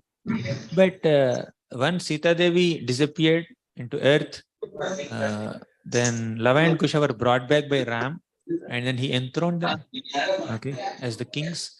The Bhagavatam describes a big dynasty. So apparently Ram may not have spent time with them during the childhood of these boys, means in the initial days, but it was all circumstantial. Okay. So, and it's a part of the pastime where Ram had to give some importance to the words spoken by that washerman and just keep Sita away, just so that in future lusty kings will not comment on Ram, will not take Ram as an example to maintain illicit connections with so many people, right? So therefore he tolerated separation from Sita Devi, and he kept Sita also in separation from himself, and experiencing Vipralambha Rasa on a divine spiritual platform, as we discussed briefly. So we need to understand that Lava and Kusha grew up in such circumstances. That does not mean they are deprived of their fatherly affection. They are nourished by Lord Ramachandra's pastimes. They have heard from Valmiki. Their whole childhood is completely immersed with recitation of Ramayana, hearing of Ramayana. Thus Ram is always with them in the form of his Naam, may not be physical. Okay. So spiritual subject matter sometimes cannot be evaluated with our material calculations. From an external perspective, father giving time to the children, physically staying with them, yes, that is giving attention. But on a spiritual perspective, Ram is present in the form of Ramayana on the tongues and in the ears of Lava and Kusha right from their birth till they were enthroned and forever. Right. My understanding.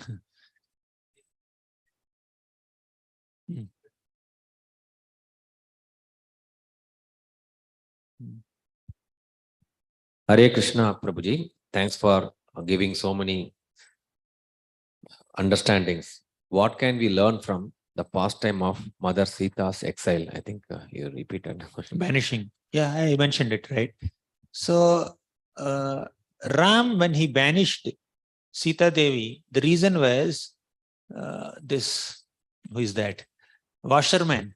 He has commented on Sita Devi. And in fact, that also came in the form of some kind of glorification only. I am not as great as Lord Ramachandra to accept you back. Although Sita Devi lived for 1 year in someone else's house, Ram accepted Sita Devi back. I am not so great. So he was speaking to his wife. Okay. So there are multiple reasons. Anyway, the question has come up. Let me give little more elaborate explanation. So point number 1. When washerman commented like this, Ram felt that in future, lusty kings will quote me as an example and they will maintain illicit connections with anyone and everyone. Okay. Saying that Ram lived with Sita Devi, although he stayed in someone else's house. So to avoid that, Ram, just to protect all of us from such kings who have a tendency to maintain illicit connections, so Ram had to tolerate separation from Sita Devi. Point number 1. Number 2, Sita Devi understood the intentions of Lord Ramachandra. Ram, quote unquote, banished me, not out of envy or hatred or anger for me, out of his responsibility as a king. And as a queen, she understood her responsibility to facilitate Lord Ramachandra's kinghood, and then she accepted his decision. Right? She did not misunderstood. She did not find it as a problem. Okay. Although many people say that it's problem, but Sita Devi accepted and cooperated with Lord Ramachandra's decision. Third, as I indicated slightly in our session, love is experienced by union and separation, Vipralambha and Sambhoga, right? So when the lover and beloved meet, there is a joy of union. And when they're separated, whether during the Vanavas, when Ravana kidnapped Sita, or when Sita is exiled, when there is separation, the experience is called Vipralambha Rasa. You can read 5th canto, 19th chapter. Prabhupada writes elaborately. Sita and Ram in separation from each other, they are experiencing divine spiritual love for each other. That's on a very high platform, Vipralambha Rasa. So that's also joy. On a material platform, distress is distress, happiness is also distress. On spiritual platform, happiness is happiness, distress is also happiness. Right? On material platform, meeting gives joy and separation gives distress. Okay. But actually speaking, whether it is meeting or separation, material platform means distress only. But on the spiritual platform, the joy of union and the pain of separation, both are cause of spiritual bliss only. That is Vipralambha Rasa and Sambhoga Rasa. Okay. So there is absolutely no diminution in the love and rasic exchanges between Ram and Sita, although there is a separation. Okay. So we discussed 3 things. Now, 4th is, according to Uttarakanda of Ramayana, once Sita Devi just took one parrot, separated one parrot from the female parrot. She was so excited with the speaking of the parrot, and she just took that parrot for herself. Okay. Then the female parrot who was pregnant at that time, she said, because you are separating my husband from me when I'm pregnant, you will be separated from your husband when you are pregnant. And it is said that that parrot has appeared in the form of Washerman and commented. Okay. However, this apparent curse gives a simple, some kind of explanation for us why there is a separation between Ram and Sita, the 4th reason. But the 3rd reason is the ultimate. So no curses can affect Sita or Ram. Okay. No pain can affect Sita and Ram. On a spiritual platform, they're always happily experiencing spiritual joy, whether they are together, whether they are separated. This is the ultimate reason. So this is like other few reasons are there to establish some kind of right example for the kings to follow. So there should not be any chance for the future kings to find a flaw in the character of Lord Ramachandra. So he took this decision, and Sita understood it. She did not have a big problem and she did not make an issue out of it. Okay. Okay. Any other question? Yes, Prabhu. Prabhuji, Hare Krishna. Prabhuji, thank you so much for the sweet, pastimes and the narration. Ramayana as a whole is sweet, but this 1.5 hour narration was more sweeter, is what I felt, Prabhuji. So service, you said service requires tolerance, but when actually it comes in somebody chastises, actually triggers a chain reaction. So tolerance is just one part of it where you have to do, but that the chain reaction that triggers causes a lot of more turmoil than that. How do we understand? How do we practice this tolerance when somebody chastises in services? It's not that easy, but as you said, we have to practice. And the impetus for such a practice is, it comes from our sincere performance of Shravanam and Kirtanam. The more we hear all these pastimes of these great souls, how they tolerated, all the Pandavas, Draupadi, Kunti, they faced so many reversals, but they tolerated. Parikshit Maharaj was blasphemed and cursed by Shringi, and he was cursed to die within 7 days. He tolerated. Then, who is that? Mother Parvati misunderstood Chitraketu Maharaj. Of course, Chitraketu Maharaj commented on Shiva with a tinge of pride, but Mother Parvati cursed him so much that he has to become a demon in the next life. Then Shiva understood the intentions of Chitraketu. Although there is a tinge of pride, there is a pure intention that his concern, Chitraketu's concern was that nobody should misunderstand Shiva.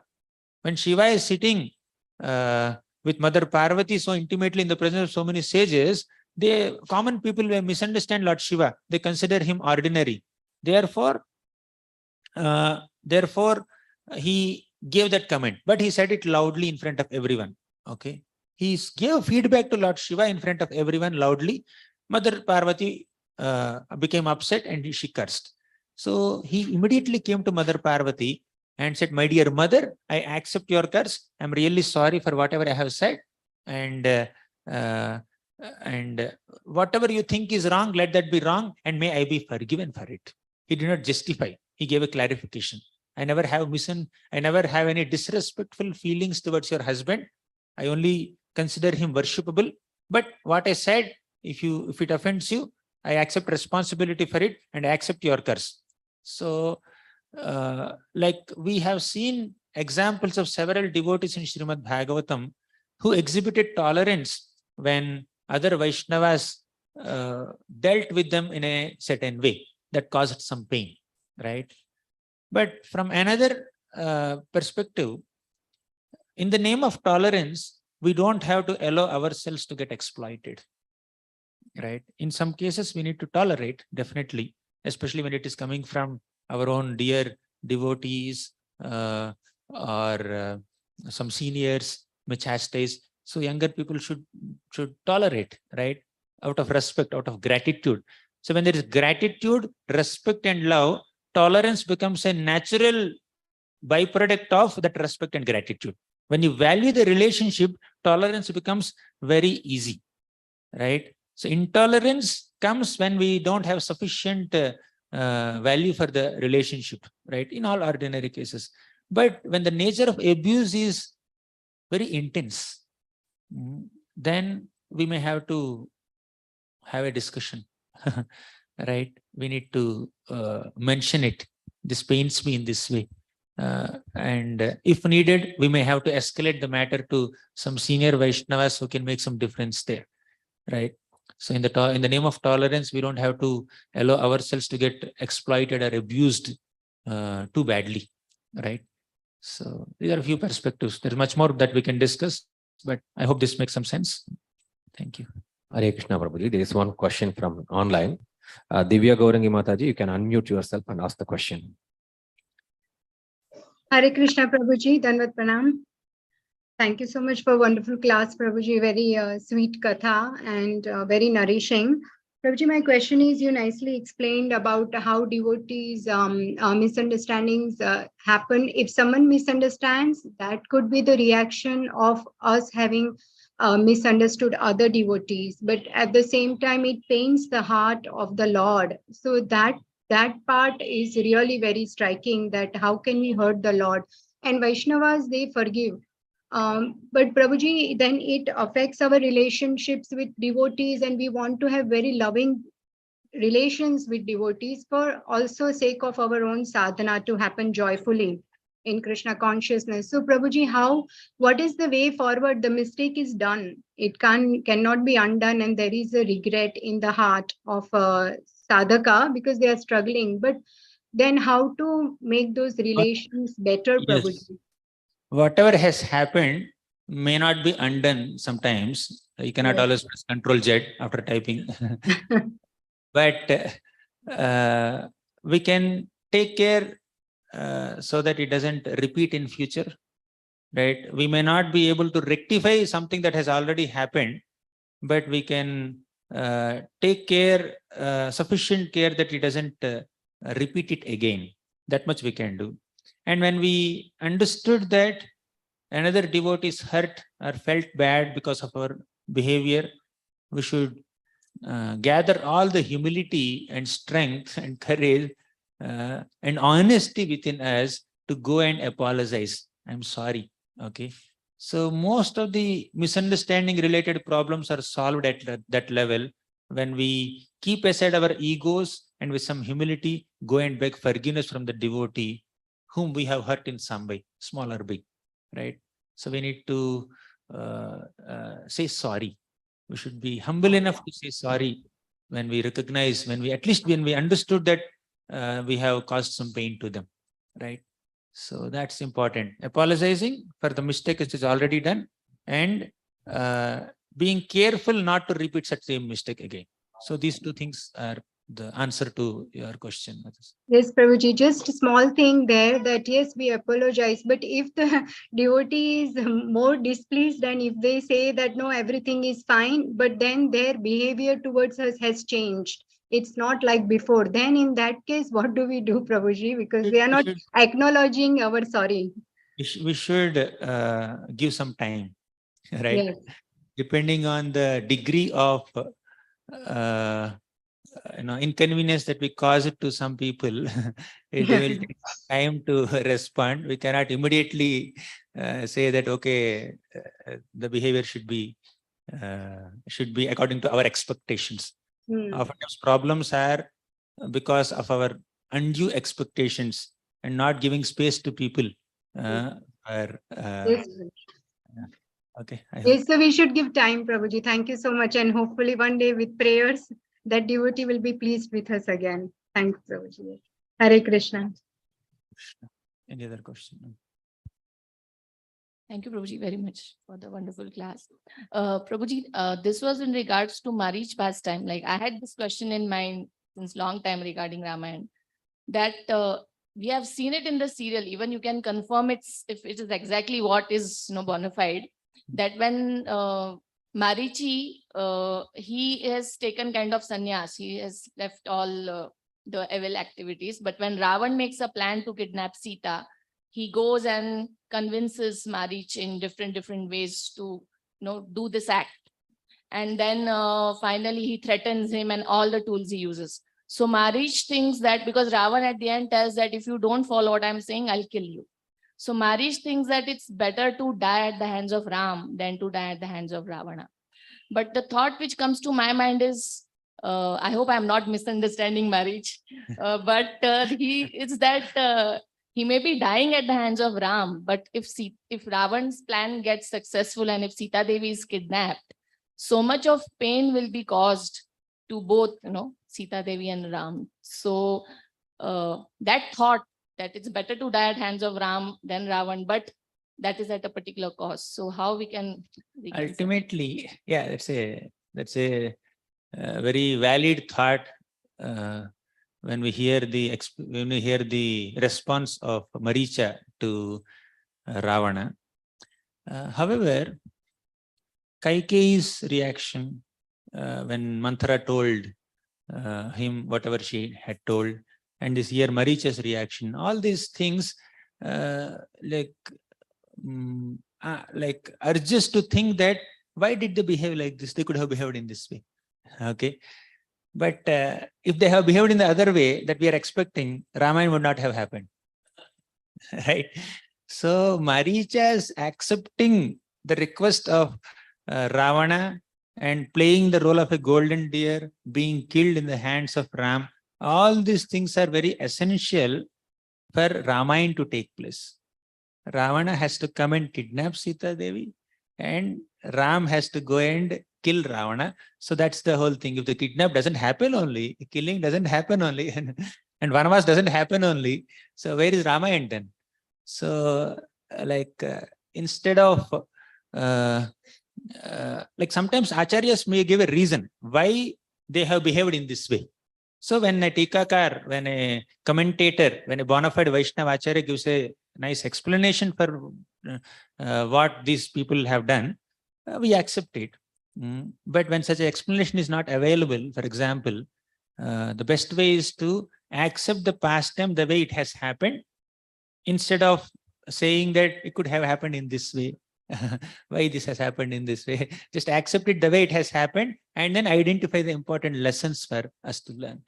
Right? We cannot change their activities now. So the way they have acted is revealing so many lessons to us. Let's accept them. Right? And sometimes acharyas give explanation why they acted in this way. We accept that also. Hare Krishna. One question from online.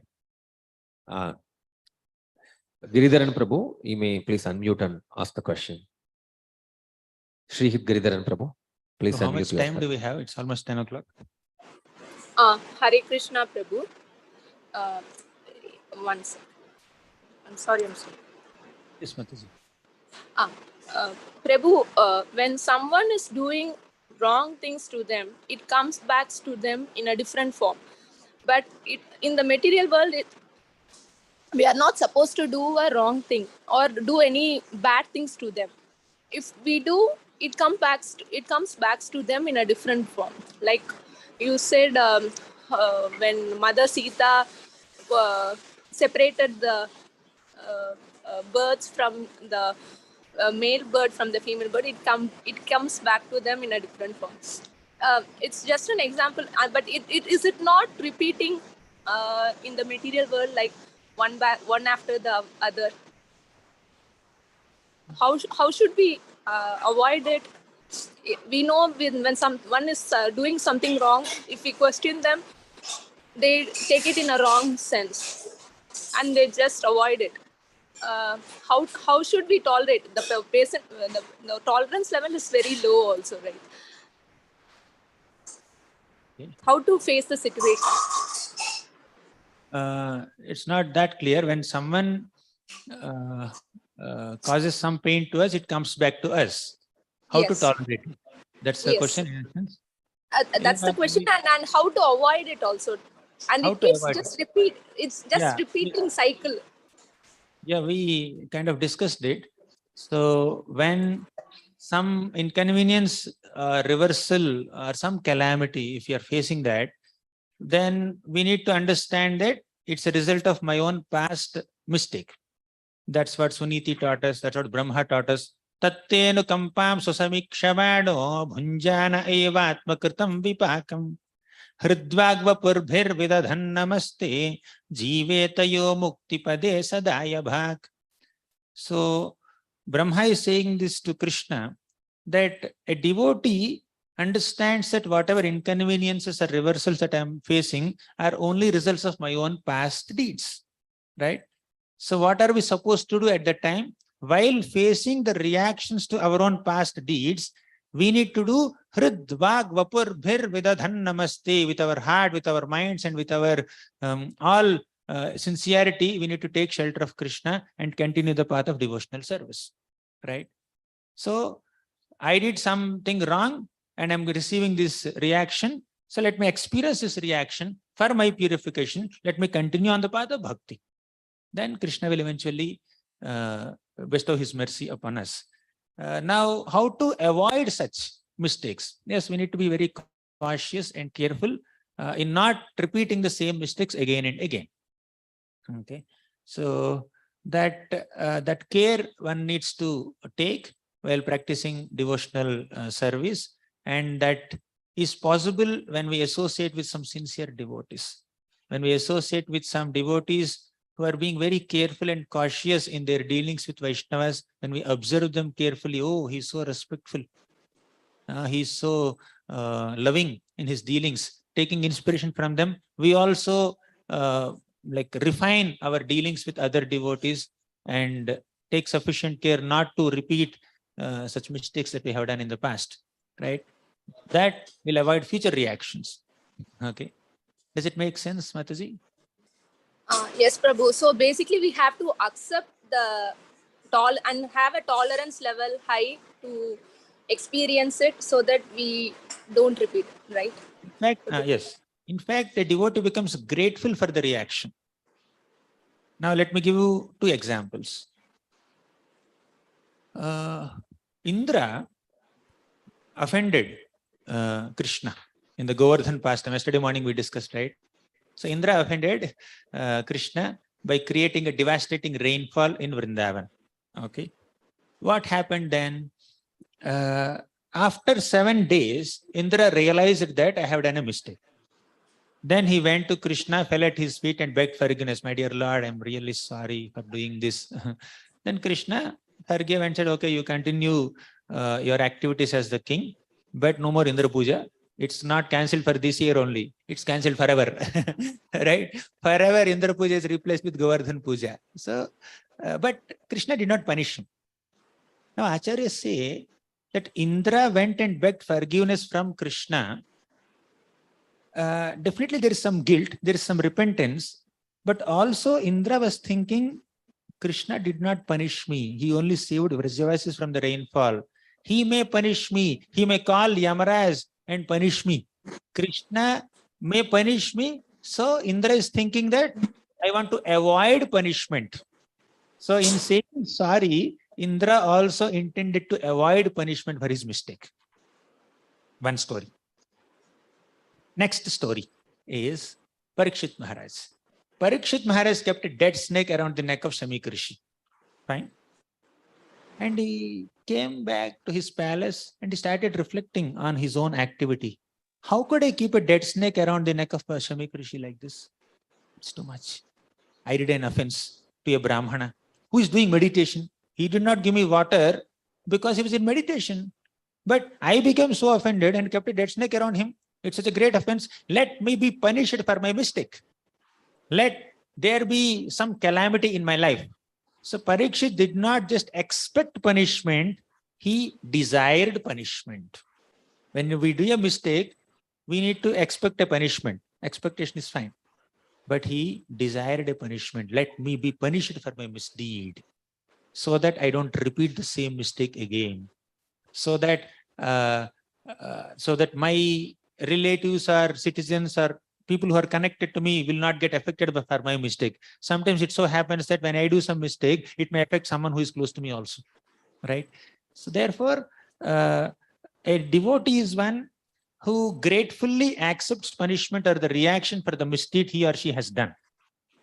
Indra wanted to avoid punishment. Therefore, he again offended Krishna when Krishna came to that Swargalok to take Parichata tree. He again got into a dispute with Krishna, right? So, a devotee accepts reaction for the mistake committed and he will avoid repeating the same mistake. But sometimes when we try to avoid punishment, avoid the reaction, there is a possibility that we might repeat the same mistake again. Of course, it may take some time for us to rectify ourselves. We may not become perfect completely overnight. So we may commit the same mistake repeatedly a few times and then we learn our lesson. That's fine. There's a organic growth, but with a sincere, pure intention to grow within, right? So, but point is, when we try to avoid reaction, when we try to stay in our comfort zone, there is a possibility that we may repeat the same mistake like Indra. But honestly, when we accept the reaction for our mistakes, like Parikshit Maharaj, we will not repeat the same mistake. Does it make sense, Mataji? Whoever has asked the question. Yes, yes, Prabhu. Yes, Prabhu. Thank you. Thank you, Prabhu. Thank you. We'll Hare conclude. Krishna. Beyond 10 now. Thank you very much. Grathrash Srimad Bhagavatam ki jai, Srila Prabhupada ki jai.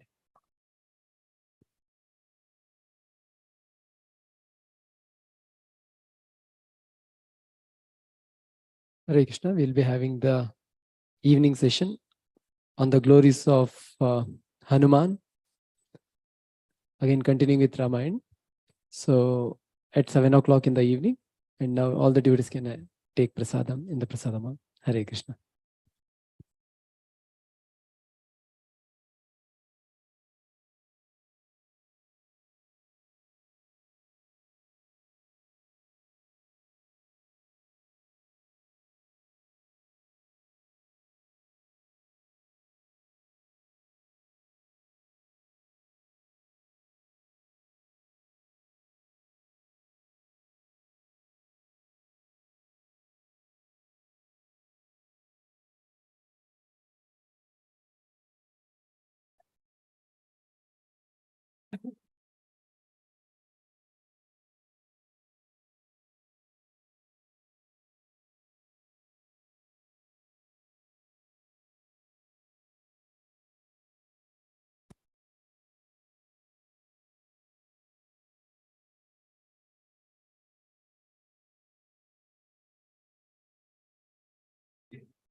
Prabhuji.